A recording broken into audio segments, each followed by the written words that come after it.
నమస్తే welcome to రణక్షేత్రం. Andhra Pradesh రాజకీయాల్లో చాలా కీలకంగా ఈసారి అందరి చూపు విశాఖ వైపే.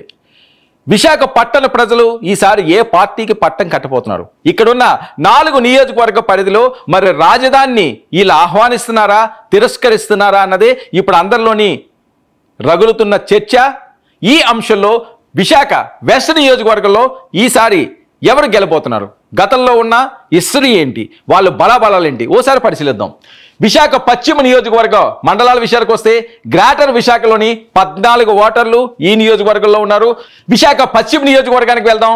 విశాఖ పశ్చిమ నియోజకవర్గంలో మండలాల విషయాలకు వస్తే గ్రేటర్ విశాఖలోని 14 వార్డులు ఈ నియోజకవర్గంలోనే ఉన్నాయి. ఇక్కడ ఓటర్లు పురుషుల విషయానికి వస్తే 1,02,525, స్త్రీలు 1,04,873 మంది. ఇక ట్రాన్స్జెండర్లు 10, మొత్తం 2,07,408 మంది ఇక్కడ ఓటర్లుగా ఉన్నారు. రాజకీయ సామాజిక చరిత్ర విషయానికి వస్తే 2009లో ఏర్పాటైన నియోజకవర్గం ఇది. 3 వరుస ఎన్నికల్లోనూ విజేతలు గవర్నర్లే కావడం, గత 2 ఎన్నికల్లోనూ టీడీపీ విజయం సాధించడం, 2009లో కాంగ్రెస్ ఇక్కడి నుంచి గెలుపొందింది, ఇంకా బోనీ కొట్టని వైఎస్ఆర్సీపీ. సామాజిక ముఖ చిత్ర విషయానికి వస్తే కాపు, తూర్పు కాపు 30%, ఎస్సీ 10%, గవర 10%, రెడ్డి 10%, మత్స్యకారులు 7%, నగర పాత్రులు 7%, యాదవ 6%, ఇతర కులాలు 20%గా ఇక్కడ ఓటర్లుగా ఉన్నారు. ఇక 2014 ఎన్నికల ఫలితాలకు వెళ్తాం. 2014లో రాష్ట్ర విభజన తర్వాత పశ్చిమ నియోజకవర్గం తెలుగుదేశం పార్టీ వైపే మొగ్గు చూపించింది. తెలుగుదేశం పార్టీ నుంచి ఘనబాబు ఇక్కడ అభ్యర్థిగా ఉన్నారు, ఆయన గెలిచారు.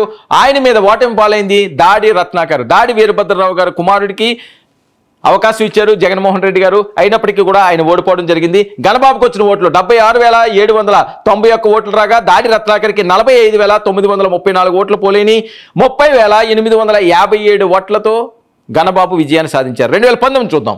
2019లోనూ తెలుగుదేశం పార్టీకి ఇక్కడ పట్టం కట్టారు. ఇక్కడి నుంచి మరొకసారి ఘనబాబు గెలిచారు. ఘనబాబుకు వచ్చిన ఓట్లు 68,699 కాక మాజీ ఎమ్మెల్యే మల్లా విజయప్రసాద్ ఈసారి వైసీపీ నుంచి ఇక్కడ బరిలో ఉన్నారు. అయితే ఆయనకి 49,718 ఓట్లు పోలేని 18,981 ఓట్లతో ఘనబాబు మరొకసారి విజయాన్ని సాధించారు. ఇప్పుడు పరిస్థితి, ఈసారి బరిలో ఎవరున్నారు? ఈసారి బరిలో ఉన్నది ఆడారి ఆనంద్ కుమార్, విశాఖ డైరీ మాజీ చైర్మన్ ఆడారి తులసీరావు గారి వారసుడిగా రాజకీయాల్లోకి వచ్చిన ఆడారి ఆనంద్ కుమార్ ఈసారి వైసీపీ అభ్యర్థిగా ఇక్కడ బరిలో ఉన్నారు. ఆయన మీద మరొకసారి హ్యాట్రిక్ కొట్టడానికి ఘనబాబు సిద్ధంగా ఉన్నారు.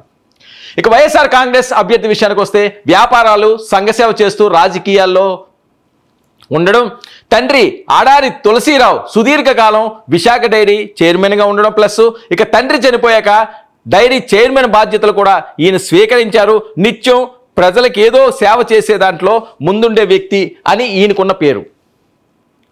ఇక ఆంధ్రప్రదేశ్ ఎంఎస్ఎంఈ అభివృద్ధి సంస్థ చైర్మన్గా కూడా ఈ నియామకం జరిగింది. మొదటిసారిగా ఎమ్మెల్యే ఎన్నికల బరిలోకి ఈయన దిగారు. ఇక అంతర్జాతీయ వాలీబాల్ క్రీడాకారుడు కావడం తెలుగుదేశం అభ్యర్థి. తండ్రి అప్పల నరసింహం అనకాపల్లి మాజీ ఎంపీ, 1999లో పెందుర్తి ఎమ్మెల్యేగా గెలుపొందడం. ఇక 2009 ప్రజారాజ్యం నుంచి పోటీ చేసి ఓటమి పాలయ్యారు. 2014, 2019లో గెలుపు హ్యాట్రిక్ కోసం ప్రయత్నం చేస్తున్నారు.